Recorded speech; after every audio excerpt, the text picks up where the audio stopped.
Hay una historia que cuenta Antoni de Melo que siempre me ha parecido profundamente actual. Dice así, creo. Un hombre llega agotado donde un maestro y le dice, no puedo más, estoy cansado todo el tiempo, mi mente no para. Y el maestro le responde, entonces, siéntate. El hombre se sienta y el maestro añade, ahora no hagas nada. Y el hombre empieza a angustiarse todavía más, porque muchas personas no están cansadas solo de hacer, sino que están cansadas de no poder dejar de hacer. Y creo que vivimos un momento histórico donde somos muchos eh, los que estamos profundamente agotados y además lo peor de todo es que estamos creyendo que eso es normal. Nos parece que vivir acelerados es normal, nos parece normal dormir cansados y despertarnos cansados, nos parece normal mirar el móvil 200 veces al día, no poder sostener el silencio, nos parece normal responder automáticamente y nos parece normal vivir pendientes de todo y presentes en casi nada. Y quizá lo más peligroso de todo esto es que el sistema nervioso se está acostumbrando a vivir así. Y aquí quiero empezar diciendo algo importante, ¿vale? Y es que no creo que el problema solo sea individual, porque vivimos en una cultura profundamente desregulada, una cultura que ha confundido, como ya hemos visto otras veces, valor con productividad. Vivimos en una cultura profundamente desregulada, donde confundimos presencia con rendimiento. Y no creo que el problema sea solo individual, ya lo hemos visto, porque vivimos una cultura profundamente desregulada, una cultura que confunde valor con productividad, presencia con rendimiento, descanso con pérdida de tiempo. Chul Han, eh, filósofo coreano, habla de esto de una forma muy brillante cuando describe la sociedad del cansancio, porque dice que ya no hace falta que nadie nos explote desde fuera, porque ya nos explotamos nosotros mismos. Somos nosotros mismos los que nos autoexigimos, autoaceleramos, autopresionamos, autovigilamos y además intentamos sostener todo esto sonriendo y funcionando como si nada, como si esto fuera lo que sí que tenemos que hacer. Y claro, el cuerpo termina hablando, porque el cuerpo siempre habla. Hoy con la neurociencia podemos saber que el cuerpo recibe la información milésimas de segundo antes que el cerebro. Lo que pasa es que no estamos acostumbrados a escuchar el cuerpo y muy acostumbrados a escuchar a la mente. Pero el cuerpo siempre habla. Y cuando habla, lo hace a veces en forma de ansiedad, de insomnio, de irritabilidad, de dolor y de una forma de desconexión emocional bastante brutal. Y esto lo quiero conectar con algo que trabajé hace poquito en una conferencia sobre dolor crónico, porque hay algo fascinante que hoy sabemos gracias a la neurociencia, y es que el sistema nervioso no responde solo a lo que ocurre, sino que responde también a lo que anticipa. Es decir, que dos personas pueden vivir experiencias parecidas y sufrir de formas completamente distintas. ¿Por qué? Pues porque el cerebro interpreta continuamente cuánto peligro que crea ahí y según eso amplifica, reduce, vigila, anticipa o reacciona. Y esto ocurre con el dolor físico y ocurre también con la vida emocional. Si el sistema aprende amenaza, entonces aprende a vivir vigilando, porque ten en cuenta una cosa, el sistema nervioso no ha venido para calmarte, el sistema nervioso está ahí para protegerte, es decir, que está siempre en alerta, si siempre le estamos dando eh, situaciones de urgencia, de amenaza, pues él siempre va a estar activado. Y una persona que vive vigilando mucho tiempo, obviamente termina agotada, aunque aparentemente no le pase nada grave en su vida. Y aquí aparece algo fundamental, que dolor y sufrimiento no son exactamente lo mismo. El dolor forma una parte inevitable de la experiencia humana, obviamente. Tenemos pérdidas, sufrimos enfermedades, la incertidumbre existe y nos afecta a todos, el miedo existe y nos afecta a todos, las expectativas no cubiertas, la decepción existe y nos afecta a todos, y eso nos duele. Pero el sufrimiento es otra cosa. El sufrimiento aparece cuando nosotros añadimos resistencia, rechazo, anticipación, lucha constante y identificación absoluta con lo que estamos viviendo. Es decir, que el sufrimiento aparece cuando nosotros añadimos no aceptación a lo que está sucediendo.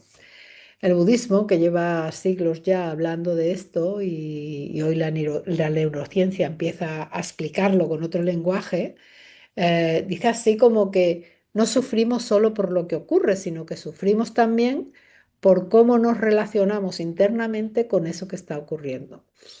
Y aquí quiero compartir tres movimientos que disminuyen muchísimo ese sufrimiento humano. No eliminan el dolor de la vida, pero sí reducen mucho el desgaste interno que va a tener. El primero es darse cuenta, porque mientras nosotros estamos viviendo en automático, estamos viviendo dentro del dolor, dentro de la situación. Y ahí vivimos reaccionando sin darnos cuenta de que estamos reaccionando. Reaccionamos al móvil, a los mensajes, al miedo, al cansancio, a la incertidumbre, a tus propios pensamientos. Mira que yo muchas veces digo que es que parece que estamos ansiosos, recogemos todo lo que nos dan como si nos fuera útil, como si fuera nuestro, pero no discriminamos ni seleccionamos. El segundo movimiento es aprender a sostener la experiencia sin reaccionar inmediatamente. Esto cambia mucho la vida porque no solamente sufrimos por lo que sentimos, sino por la velocidad con la que reaccionamos a lo que sentimos. El tercero es volver conscientemente a la experiencia presente. ¿Qué quiere decir eso? Una y otra vez, cuando meditamos y se nos va la mente, nosotros tenemos el ancla de la respiración para volver una y otra vez. Porque donde nosotros ponemos la atención, el sistema nervioso va a construir una experiencia emocional. Y esto es muy importante entenderlo, porque la atención no es neutra. La atención moldea literalmente cómo vivimos, porque lo que yo atiendo es lo que yo percibo y lo que percibo lo voy a interpretar en base a mi experiencia, a mi cultura y demás. Y en esa interpretación va a surgir una emoción. De manera, y en esa emoción voy a tener la sensación y ahí voy a ir reaccionando a eso. Entonces, eh, la atención, como decía, no es neutra, sino que moldea literalmente cómo vivimos. Por eso manejar la atención es muy interesante, porque yo puedo, si entra un arquitecto en una casa, ¿dónde se va a fijar? En la estructura. Si entra un empleado de la limpieza, ¿dónde se va a fijar? ¿En qué va a fijarse en la casa? En si está limpia, si está ordenada. Si entra un diseñador, ¿en qué se va a fijar? En el diseño. La casa es la misma para los tres, pero cada uno va a llevar la atención a un sitio. Entonces, yo puedo manejar la atención y puedo aprenderlo. Por eso, me gusta hablaros del mindfulness también como no como técnica solamente, sino del mindfulness como entrenamiento, porque la presencia se entrena, la atención se entrena, la regulación emocional se entrena.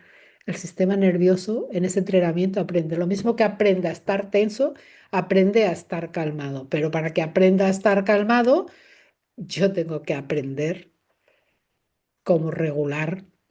qué cosas atender y por eso existen programas como el MBSR, por ejemplo, que es el método de reducción de estrés basado en mindfulness, que fue desarrollado por John Kabat-Zinn, eh, que es uno de los programas de mindfulness y regulación emocional más estudiados científicamente del mundo. John Kabat-Zinn es médico y trabajaba en la unidad de dolor de la Universidad de Massachusetts y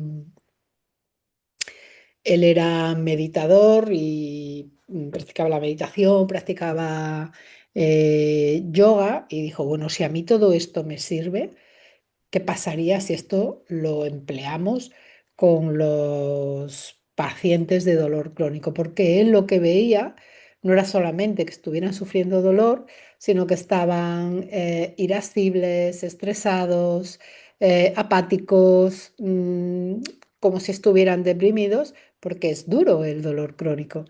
Y entonces dijo, vamos a ver de qué manera podemos ayudar a esta gente. Y entonces creó este método, que es un entrenamiento en 8 semanas, que es igual en cualquier parte del mundo, porque para poderlo dar tienes que estar certificada y demás, y bueno, tienes que pasar una serie de requisitos y demás. Y el asunto es que cuando él puso en práctica este método, hubo una gran diferencia entre los pacientes que lo llevaron a cabo y los que no, entre el test inicial que les hizo y el test que les hizo a las 8 semanas. Y lo probaron también los familiares de las personas con dolor crónico, lo probaron empleados del hospital, enfermeras, médicos, y como iba dando muy buenos resultados, se amplió, se amplió, se amplió y hoy es un método que se utiliza en todo el mundo. Es un entrenamiento en, en cómo manejar la atención, que es lo primero que hacemos, en cómo en- hay como dos partes, ¿no? Una parte es de autoconocimiento, las 4 primeras semanas son de autoconocimiento, es autoobservación. ¿A qué atiendo yo? ¿Cómo percibo yo? ¿Cómo interpreto yo lo que percibo? ¿Cómo me siento? ¿Dónde lo siento? Y cuáles son las cosas que a mí me preocupan, me soliviantan, me incomodan, me estresas, porque lo primero es tomar conciencia. Y luego las otras 4 semanas son propiamente ya de entrenamiento para pasar de esa reacción a responder con presencia, es decir, a poder parar y elegir una respuesta. Y trabajamos la resiliencia, perdón. Trabajamos la comunicación, cómo nos comunicamos. También trabajamos la gestión de la energía, la gestión del tiempo, muy importante, la comida consciente y cómo integrar todo eso en tu vida diaria, porque como ya he dicho muchas veces, meditar no es ponerse una túnica, ni tener que encender velitas, ni nada de eso, no. Este método es un entrenamiento más de la vida diaria, como occidentalizado para nosotros, que nosotros no somos orientales, somos occidentales y necesitamos comprender también cosas, pero lleva una práctica muy secuencializada que te va ayudando a tener esa presencia, ¿no? Y, y, bueno, hablaba de ese método porque para mí lo más importante es que entendamos que el gran descubrimiento no es que meditar relaje, sino que el gran descubrimiento, y hoy se puede ver gracias a la neurociencia, es que el cerebro cambia con esa práctica repetida, porque es que se ha visto personas antes de meditar y después de una práctica continuada, cómo han cambiado las áreas de cerebro que se activan y demás. La neuroplasticidad significa precisamente eso, porque como sabéis, nuestro cerebro no muere, sino que, aunque no a la misma velocidad, sí que seguimos generando neuronas Y eso permite que hagamos conexiones distintas. Por eso es posible el cambio, porque si no estaríamos condenados a hacer siempre lo mismo. Por eso podemos cambiar los patrones, pero lo más importante es que si yo no soy consciente, pues no voy a poder cambiar. Eso es como alguien decía que tenemos neuronas Netflix, ¿no? Que están sentadas ahí en el sofá mirando la tele, cómo se conectan unas y otras. Tenemos neuronas nuevas que no usamos. Por eso, al ser autoconscientes de cómo nos relacionamos, qué patrones, cómo percibimos, dónde estamos llevando la atención, tengo la posibilidad de empezar a realizar caminos diferentes, porque el sistema nervioso va a aprender aquello que repite. ¿Y qué es lo que pasa? Pues que si yo repito prisa, pantalla, alerta, anticipación, autoexigencia, perfeccionismo, hipervigilancia, pues eso es lo que voy a fortalecer. Ahora cuando yo empiezo a repetir otros caminos, a respirar, a parar, a tener presencia, a observar, a estar en silencio, a tener conciencia corporal, a regularme, pues eso también es lo que se va a fortalecer, porque el sistema nervioso no nos tiene manía, simplemente hace su trabajo y aquello que le das es lo que él fortalece. Si le empiezas a dar otras cosas, va a fortalecer estas cosas, otras cosas y eso es lo que va a cambiar profundamente la vida cotidiana. Y no solo porque te vas a sentir mejor, sino porque empiezas a responder distinto, de manera que tú mismo te vas a sorprender, porque yo estoy cansada de estar en cursos que me pidan herramientas y herramientas para hacer esto, como si yo utilizo la herramienta y ya mi vida va a cambiar y eso acaba, eso termina en cuanto que te olvidas que fuiste al curso. A las 2 semanas, las herramientas, como yo digo, las tienes para montar una ferretería, porque desde luego no las vuelves a utilizar. Este método, este entrenamiento, lo que hace es que te cambia de dentro a fuera. No necesitas ninguna herramienta, no hay respuestas correctas e incorrectas. Hay respuestas o reacciones. Y la diferencia está en poder aprender a responder para así poder escuchar.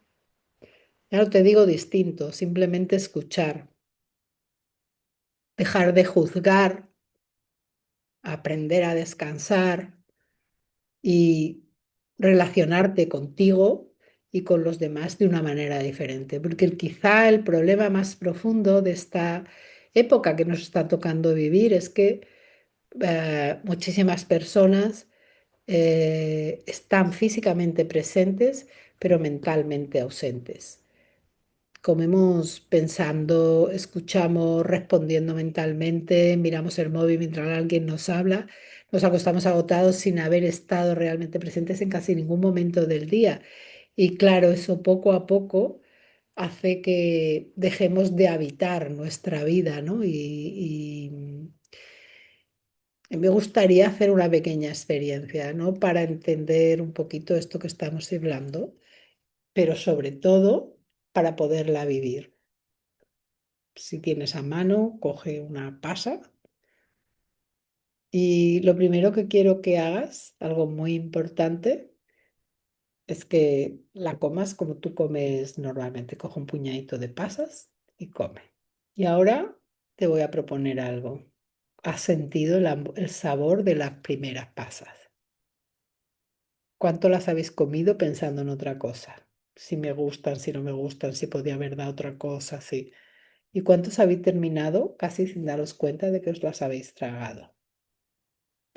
Esto no va sobre las pasas, esto va sobre cómo vivimos habitualmente. Ahora os voy a proponer otra experiencia. Coge solo una pasa. Esta vez no te la comas todavía. Mírala, como si tú nunca hubieras visto una pasa. Imagínate que eres un extraterrestre o que eres de una zona donde no hay pasas y la estás mirando. Observa qué es lo que ves. Observa su forma, observa los pliegues que tiene, la textura, los colores distintos, los volúmenes. Ahora te voy a pedir que te la acerques a la nariz y inhales y observes si hay olor, a qué te huele, si es un olor fuerte, si es suave, si te huele algo perfume, te huele mal. Quiero que la tomes con las manos y la toques y observes su textura. Si todas las partes son iguales, si hay alguna parte rugosa, si hay alguna parte lisa. Quiero también que te la lleves al oído y mientras la tocas, escuches su sonido. Simplemente. Ahora quiero que te la pongas delante de la boca como si la fueras a comer y observes qué sucede en tus papilas gustativas, qué sucede dentro de tu boca. Si se segrega saliva. Ahora quiero que la pongas en tu lengua y antes de hacer nada con ella, la sostengas ahí y observes qué pasa dentro de tu boca cuando tienes algo posado en la lengua. Ahora quiero que por fin la mastiques. No la tragues todavía. Quiero que la sientas, que con la lengua observes las diferentes texturas, cómo es, si hay explosión de sabor, si toda la pasa sabe igual por un lado que por otro. Y ahora sí, quiero que la tragues y lleves tu atención a tu garganta, a tu boca. ¿Qué es lo que ha pasado ahí? Porque la pasa no ha cambiado. Que cambia es la manera en la que estamos presentes. Y eso precisamente es lo que se entrena con este método. No poner la mente en blanco, no aprender a relajarnos, sino aprender a volver antes de desaparecer completamente dentro del automático. No tengo nada contra el automático, ya lo he dicho montones de veces, lo necesitamos, si no, no podríamos hacer nada. El problema es que eso ya lo tenemos muy entrenado y hemos descuidado esta parte, hemos entrenado mucho la mente ser, pero no hemos entrenado la mente hacer y ahora eso es lo que entrenamos. Así te voy a proponer otra experiencia también breve. Te voy a pedir para ello que cierres los ojos y que durante unos instantes no intentes cambiar nada. Simplemente que observes la respiración, que quedes quieto tu cuerpo. El silencio de tu cuerpo es la quietud de tu cuerpo y simplemente observa la respiración, cómo entra el aire y cómo sale, cómo vuelve a entrar. Hazlo a tu ritmo, por eso no quiero guiarte en la respiración, sino simplemente que observes al entrar el aire por tus fosas nasales, tu pecho, tu abdomen. Quizá puedas notar relajándose tu abdomen al entrar el aire y el proceso de la salida, la temperatura, si las dos fosas funcionan igual o una abre más que la otra. Y seguramente hayas observado algo importante, que la loca de la casa, o sea, tu mente se va detrás de cualquier cosa. de una preocupación, de una conversación, de algo pendiente. Solamente te voy a pedir por esta vez que cuando te des cuenta vuelvas a tu respiración, sin enfadarte, sin enjuiciarte, simplemente volver y con mucha amabilidad.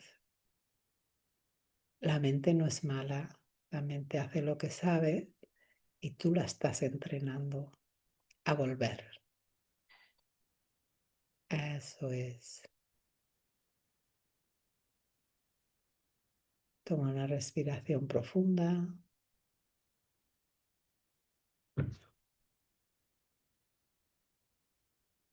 y vuelve todas las veces que sea necesario.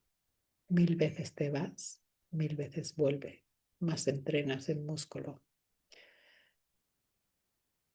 Y mientras estás ahí, quizás en este momento con esa sensación de calma, o quizás no, y también está bien, quiero que recuerdes un momento reciente donde te hayas sentido profundamente en paz.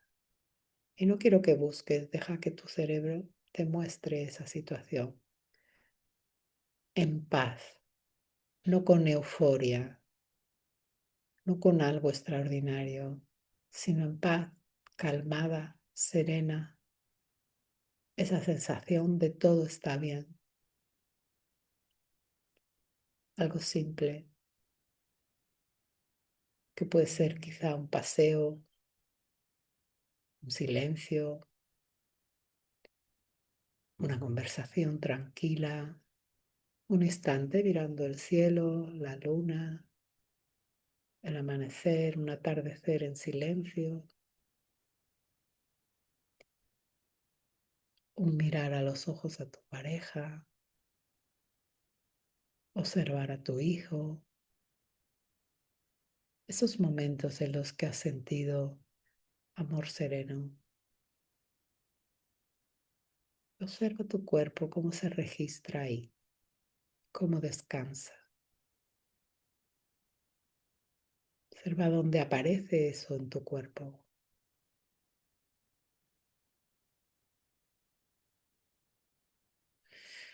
A veces llevamos tanto tiempo entrenando la alerta que casi hemos olvidado cómo se siente la seguridad interna.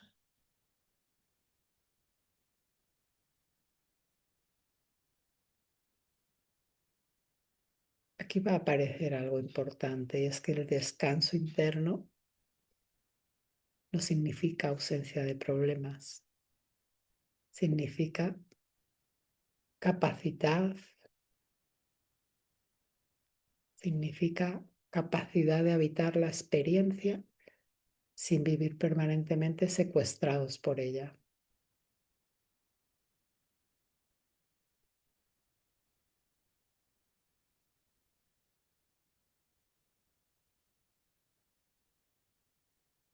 Toma una respiración profunda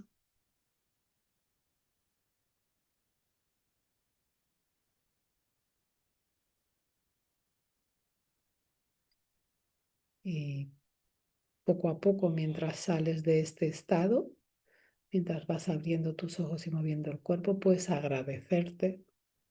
Te invito a que te agradezcas estos minutos de cuidado que te has dado.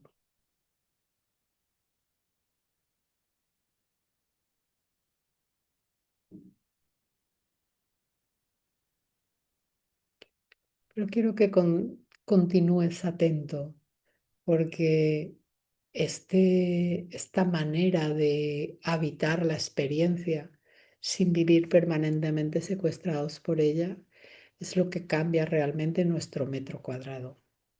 Porque quizá no podemos cambiar el mundo entero, lo sabemos. No podemos cambiar el sistema económico, ni la velocidad a la que todo va, ni la incertidumbre social, pero sí podemos transformar ese metro cuadrado que habitamos. Podemos transformar en nuestra forma de entrar en casa, en nuestra forma de escuchar a los nuestros, en nuestra forma de hablarnos y comunicarnos, nuestra forma de mirarnos, de cómo respondernos. de cómo sostener esa presencia en medio del caos. Eso sí lo podemos entrenar. Y eso no es pequeño, porque el sistema nervioso también se ha demostrado que se regulan unos con otros. Lo mismo que si yo estoy hiperactivada, te vas a activar tú. Si yo te hablo mal, te hablo tensa y tú no estás habitado, vas a responder y vas a entrar en habitación, en activación, perdón. Eso también funciona para el contrario, porque si yo estoy regulada, también tengo la influencia de poderte regular a ti. Es decir, que la calma también se contagia, la presencia se contagia y la regulación también se contagia. Hablar bajo, hablar despacio, escuchar, mirar a los ojos, mirar con amor, todo eso se transmite y hace que el otro. Por eso, hoy entrenar la presencia no es ningún lujo, yo creo que es la forma profundamente más humana de resistencia en el sentido de que esta velocidad a la que estamos viviendo y este sinsentido para muchas cosas, este caos, que por lo que sea tiene que ser así, porque vamos del caos al orden y del orden al caos, pero que la manera de poder manejar este caos precisamente es desde esa, ese entrenamiento de la presencia. Por eso digo que no es un lujo. Y esto ya os lo he dicho muchas veces, esto no cambia leyendo frases bonitas ni maravillosas con las que tú te sientes identificadas, que te gustan, no, ni siquiera entendiendo la conferencia ni asistiendo a ellas. Esto cambia con la práctica. Por eso funcionan también los entrenamientos de esta formación que os he dicho del método de reducción de estrés basado en mindfulness, porque trabajan experiencia repetida una y otra vez. Y por eso quiero comentaros que voy a abrir próximamente un recorrido de 8 semanas del piloto automático a la presencia, entrenamiento basado y profundamente práctico para aprender justamente eso, cómo regular el sistema nervioso, cómo salir un poco del automático o más que salir un poco, cómo diferenciar cuando estoy en automático y cómo volver a mi presencia, cómo dejar de vivir reaccionando constantemente, cómo recuperar descanso interno en mitad de la vida real. Y no aspiramos a convertirnos en personas perfectas, pero con todo este ciclo de conferencias que hemos estado participando y teniendo, el objetivo fundamental es aprender a vivir más presente en nuestro propio metro cuadrado. Y creo que solos a veces es complicado y por eso hablo de un entrenamiento. Por supuesto que se puede hacer solo, por supuesto que uno no necesita a nadie porque solamente tiene que empezar a autoobservarse, a estar consciente, pero sí que es verdad que la energía del grupo facilita, eh, te ayuda y, y te acompaña, fundamentalmente te acompaña, porque es difícil dejar de reaccionar para empezar a responder. Entonces, cuando tienes a gente que está en lo mismo que tú, es mucho más fácil porque hay apoyo y acompañamiento. Porque la pregunta más importante no es cómo consigo controlar toda mi vida, sino cómo aprendo a estar presente mientras la vida ocurre. Bueno, pues ahí os voy a dejar el enlace a la formación. Por supuesto que, bueno, es un precio especial el de esta formación. Va a ser online, ya una vez que terminemos la formación, vamos a tener un encuentro presencial y una especie de retiro de práctica intensiva que también se puede hacer online, pero que a mí me gustaría hacerlo de manera presencial porque es una experiencia diferente también. Pues te invito a que entres, curioses y elijas estar presente y si te parece bien que yo te acompañe en ese proceso de entrenamiento, pues me elijas. Y si no, elige cualquier método, pero por favor, por el bien de todos, elige estar presente mientras la vida ocurre, para poder así no perdernos en este caos. Chao, chao.